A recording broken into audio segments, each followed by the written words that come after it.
ಇನ್ನು ಈ ಎಲ್ಲ ವಿಚಾರಕ್ಕೆ ಸಂಬಂಧಪಟ್ಟಂತೆ ನಾನು ಆಗಲೇ ಹೇಳ್ತಾ ಇದ್ದೆ, ಸೋನಿಯಾ ಗಾಂಧಿ ಅವರು ಎಂಟ್ರಿ ಆಗಬೇಕು. ಅವ್ರು ಇತ್ತೀಚೆಗೆ ಕೆಲವು ಪಕ್ಷದ ನಿರ್ಧಾರಗಳನ್ನ ಯಾವುದನ್ನು ತಗೋತಾ ಇಲ್ಲ, ಎಲ್ಲ ರಾಹುಲ್ ಗಾಂಧಿಗೆ ಬಿಟ್ಟಿದ್ದಾರೆ. ಬಟ್ ಸೋನಿಯಾ ಮಧ್ಯಪ್ರವೇಶದಿಂದಲೇ ಗೊಂದಲ ಪರಿಹಾರ ಆಗಬೇಕು. ಡಿ ಕೆ ಶಿ ಪರವಾಗಿಯೇ ಸೋನಿಯಾ ಒಲವು ಅನ್ನೋದು ಡಿ ಕೆ ಟೀಮ್ನ ಲೆಕ್ಕ ಇದೆ. ವಸ್ತುಸ್ಥಿತಿ ಅರಿತು ಡಿ ಕೆ ಶಿ ಮನವೊಲಿಸಬಹುದು ಅನ್ನೋದು ಸಿಎಂ ಬಣದ ನಿರೀಕ್ಷೆ.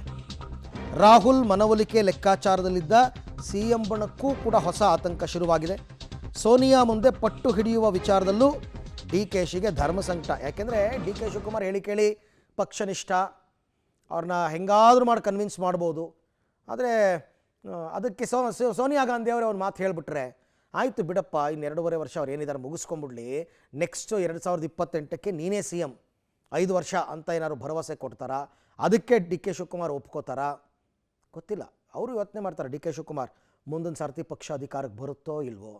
ಒಂದು ವೇಳೆ ಬರಲಿಲ್ಲ ಅಂತಂದರೆ ಮತ್ತೆ 5 ವರ್ಷ ವಯಸ್ಸು ಆಗ್ತಾ ಇದೆ, ಅದಕ್ಕೋಸ್ಕರ ಸಿಕ್ಕದ ಅವಕಾಶವನ್ನು ಬಿಡಬಾರ್ದು ಅಂತ ಇವ್ರ ಲೆಕ್ಕಾಚಾರ. ಹಾಗಾಗಿ ಡಿ ಕೆ ಶಿವಕುಮಾರ್ ಅವರ ವಿಚಾರದಲ್ಲಿ ಸೋನಿಯಾ ಗಾಂಧಿ, ಮೇಡಮ್ ಸೋನಿಯಾ ಗಾಂಧಿ ಅವರೇ ಎಂಟ್ರಿ ಆಗ್ತಾರಾ? ಅವರು, ರಾಹುಲ್ ಗಾಂಧಿ, ಪ್ರಿಯಾಂಕಾ ವಾದ್ರಾ ಎಲ್ಲರೂ ಕೂತ್ಕೊಂಡು ಸಿದ್ದರಾಮಯ್ಯನವ್ರನ್ನ ಕನ್ವಿನ್ಸ್ ಮಾಡ್ತಾರಾ ಅಥವಾ ಡಿ ಕೆ ಶಿವಕುಮಾರ್ನ ಕನ್ವಿನ್ಸ್ ಮಾಡ್ತಾರಾ? ಏನಾಗುತ್ತೆ ಅಂತ ನೋಡಬೇಕು. ಅಗೈನ್ ಐ ಆಮ್ ಟೆಲ್ಲಿಂಗ್, ಒಪ್ಪಂದ ಅಂತ ಆಗಿದ್ದರೆ ಬಿಟ್ಕೊಡ್ಲೇಬೇಕಾಗತ್ತೆ, ಇಲ್ಲ ಅಂದರೆ ಇಲ್ಲ. ಈ ಗೊಂದಲಗಳು ಬೇಗ ಮುಗಿಬೇಕು. ಸಿದ್ದರಾಮಯ್ಯನವರೇ ಕಂಟಿನ್ಯೂ ಆಗೋದಾದರೆ ಕಂಟಿನ್ಯೂ ಆಗ್ಬೋದು, ಇಲ್ಲ D K Shivakumar C M ಆದರೆ ಆಗಲಿ. ಎಲ್ಲವೂ ಕೂಡ ಆದಷ್ಟು ಬೇಗ ಆಗಿ ಜನತೆ ಈ ಗೊಂದಲದಿಂದ ಹೊರಗೆ ಬರಬೇಕು.